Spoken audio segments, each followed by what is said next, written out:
السلام عليكم ورحمة الله وبركاته. لما أصحابتي بقالي ميل كستو أدمي بكجوكتين أدباني إسلامية ولكن ناصر تعضو إن كل توعان وناكسين جمعة مبارك. جاي سلامك بعد هالكم أنتو حاوص فريستي وحندوني إنا كهذلو أرن أد مهمة قصيصة لنيرت الصوماليات وحندوني إنا كهذلو سبدح قضب وكهرتان لنيرت الصوماليات إني هلان جعيل داعبة ما بيكون جولستان جعيل كأيجا يكوريونا يعني ربنا كسي دارابو ما دام صلاة حلي كذا يدو ذا جمعة waxaan isku dayaynaa soo koobo insha Allah. qodobka koowaad wuxuu noqonayaa kalsooni. ru'aantii waxaa wada ogsoontihiin in xiriirka waxa uu ku dhisan yahay ama uu mutaqaanay aasaaska ah inay tahay kalsooni. kalsooni haddii aan nusqaantana jacaylka uu nusqaamayo. ru'aantii waxaa laga maarmaan ah in kalsoonida aad loogu dadaalo. ru'aantii maanta yani caqabadaha hortaagan dhalinyarta waxaa ka mid ah kalsoonidii oo aad u luntay. waxaa arkaysaa qofku jecel yahay kaga xanaaqaya online waa wacay qof kale la hadlayay ama qof kale la hadlaysay just intaasoo kaliya kaga xanaaqaya ama kaga xanaaqaysa. waxaa arkaysaa oo kale yani ku murunsan cinwaankaaga aad kula wadaago Facebook ha ahaado Instagram ha ahaado sometimes xataa WhatsApp-ka la isla wadaago. halkaas waxa geeyay waa kalsooni daro. qofka jeceshahay yani waxaa laga maarmaan u halgantid si qofkan qalbigiisa aad u ilaalin lahayd. ma aha qofkan inaad u halgantid sidii adiga qofkan aad u control lahayd. jacaylka sidiisa waa xuriyad. qofkan waa inaad dareensiisaa inuu xor yahay, waa inaad dareensiisaa inaad tahay qof jecel. din hadduu yahay qof maskax leh ama ay tahay qof maskax leh iyada dib isugu laabanaysa. din iyada mutaqaanaya adigoo ogeyn xataa ku dadaalaysa inay dareenkaaga ilaaliso, in ragnimadaada ay ilaaliso, in sharaftaada ay ilaaliso ama sharaftaada uu ilaaliyo.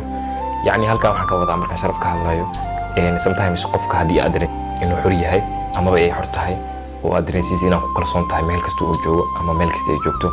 sometimes hadduu wiil yahay waxaa laga yaabaa xataa haddii gabdho badan yani ay xiriir usoo dalbadaan oo kaleeto inuu adiga jacaylkaaga uu awoodda saaro oo yiraahdo iga lahaado xiriir baan leeyahay. hadday gabar tahayna sidaas lamida. laakiin qofkii haddaad ka dhigtid pressure saartid haday goor macnaha aad tirahdid haye yaa la hadlaysay xaggee jirtay maxay tahay waa maxay cadarkan ka soo carfaaya marka taas kalsoonida ayay luminaysaa. din haddii kalsoonida lunto jacaylkiina waa lumaya. taas waa caqabada koowaad. caqabada labaad aan rabaa inaan ka hadlo waxaa weeye waqtiga yar awgiis. caqabada labaad aan rabaa inaan ka hadlo waxaa weeye argos. waxaa arkaysaa qof kale xiriir wuxuu la sameynaya inuu yani qofkii hore uu kasoo tagay amaba ay kasoo tagtay inay ku ilowdo xiriir. yani inaad u samaysid inaan qof kale ku ilowdo. war ma ogtahay qofkaan xiriirka aad la samaynaysid inuu bini aadan yahay ama bini aadan ay tahay oo qalbi sidaada kaaga kale ah ay leedahay.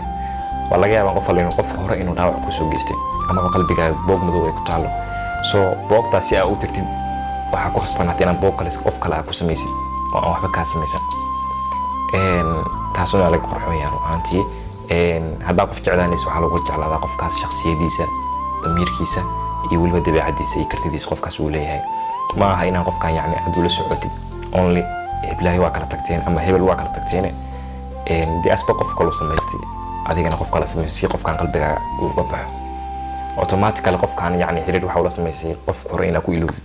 laakiin qofkan xiriir oo lama aan sameyn dareen markaas taagnaa awgiis.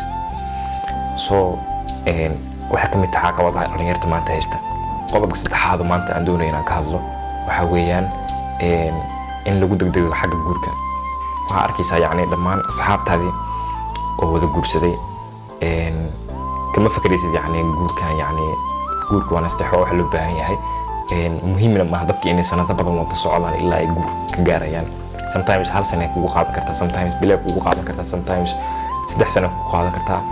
hadba intuu alla kugu qoran weeye. laakiin yani waa in qalbiga uu ka soo go'aa. ma aha in ku dayasho qof kale ku dayasho hebel buu guursaday ama hebel asxaabteedii dhammaan way guursadeen anigana waa inaan guursadaa.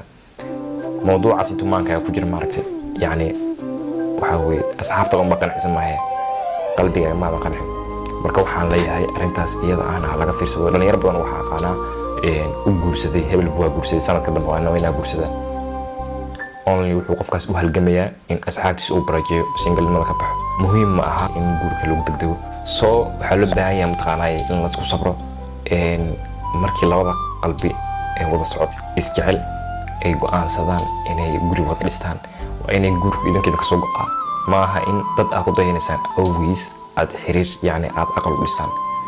aqalkan idabadiisa aad bay u daciifsan yihiin maybe beritolana meel fudud ku dumo.